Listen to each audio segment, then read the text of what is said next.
As Bitcoin has fallen, spot Bitcoin ETFs hit their highest daily inflows in a month. Right now, we've got Bitcoin hovering just around 62,000. July 1st saw $129.5 million of inflows. Fidelity's Wise Origin Bitcoin fund nabbed the most of it, about 65 million, followed by Bitwise Bitcoin ETF, 41 million, and the ARK21 shares Bitcoin ETF with 13 million. All three ETFs are trading lower today because they move obviously in conjunction with the price of Bitcoin. Now, since the SEC approved a slew of spot Bitcoin ETFs back on January 10th, look at the total net inflows. They now stand at $14.5 billion, according to crypto site The Block. And with hopes rising that the SEC is close to approving spot Ether ETFs, crypto exchange Gemini predicts Ether ETFs could see up to $5 billion of net inflows in the same period. SEC Chair Gary Gensler previously said Ethereum ETF approvals could take place sometime over the course of the summer. Here with his expected approval timeline, Pomp Investments investor Anthony Pompliano here in a Fox Business exclusive. I don't know what to take first, but I think it's pretty significant that as the price has fallen of Bitcoin, we have a pretty significant inflow for the Bitcoin ETFs yesterday. Is this a gutsier or more aware crowd that says, I want to participate in the cryptocurrency movement? I think that retail investors and institutions have both realized that Bitcoin is a resilient asset that's going to be worth a lot more 5 or 10 years from now than it is today. And therefore, when there are these dips, they look at them as buying opportunities. And if you think of great investors, they understand what they own.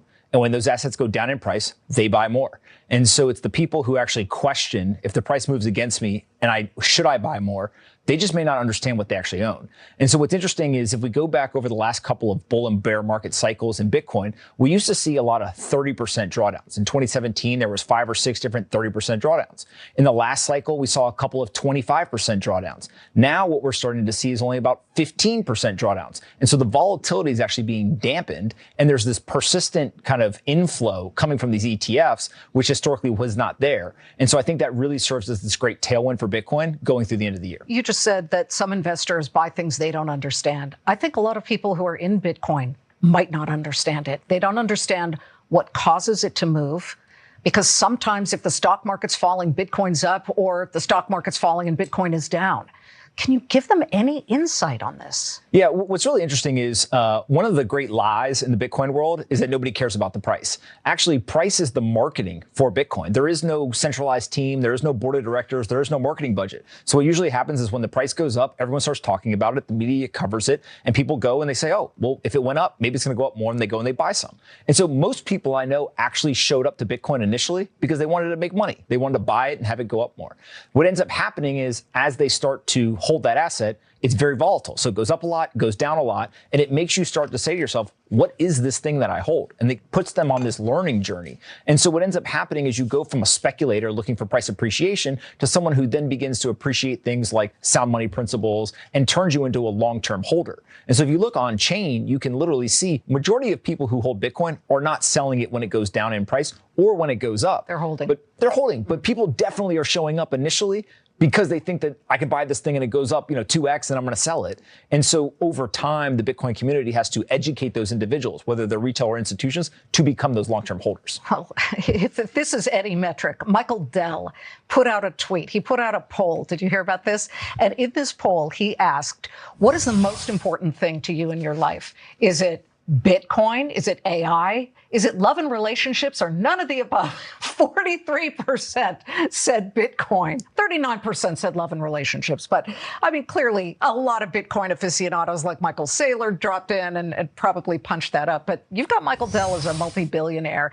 And then you've got people who are just regular folks who are buying this crypto. The SEC said sometime this summer we would have a second choice, an Ether ETF. When do you expect that will happen? I definitely think it's going to happen, sometime this summer, July, August. There's more and more rumors that it's going to happen sooner rather than later. So in the next couple of weeks, potentially. But I do think that Ether has somewhat of a problem that Bitcoin doesn't have, which is, Bitcoin is the larger asset, about $1.2 trillion.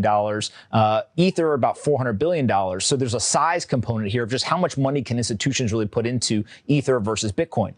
But the bigger problem, I think, is the story. if I go on the street and I ask somebody, what is Bitcoin? A lot of people will say some version of it's a store of value, right? You put it there, it's going to be resilient, it's going to allow for the protection against the debasement of the currency.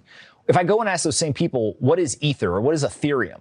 It's a very convoluted, complex story. And so some people will tell you it's a world computer. Some people will tell you it's an app store. Some people will tell you that it's attached to it. There's all kinds of stories. And so the story just isn't as clear. And I think one thing we've seen over the years is, look into the public markets. If you're a single company with a single product serving a single market, it's pretty clear what you do. But if you go and you look at things like conglomerates, a lot of times because it's what is this thing? There's too many moving pieces. They actually trade at a lower multiple. And they end up having to spin off parts of it. Correct. Really quickly, what is the high end of the range you see Bitcoin at for the rest of this year? I think that Bitcoin will continue to appreciate. I think we will get new all-time highs before the end of this year. I just think that the Bitcoin community should understand that now that we have institutions and ETFs here, the volatility will be dampened. And so it may not go up as high or as fast as you want it to, but still it's this asset that is going to continue to perform because they're not going to stop debasing the dollar. So higher than the recent high of 73,000. I think so by the end of the year. Pomp, good to see you. Thank you so much for having me. Thank you for your service Appreciate every day, not just on this upcoming 4th of July holiday. Appreciate it very much.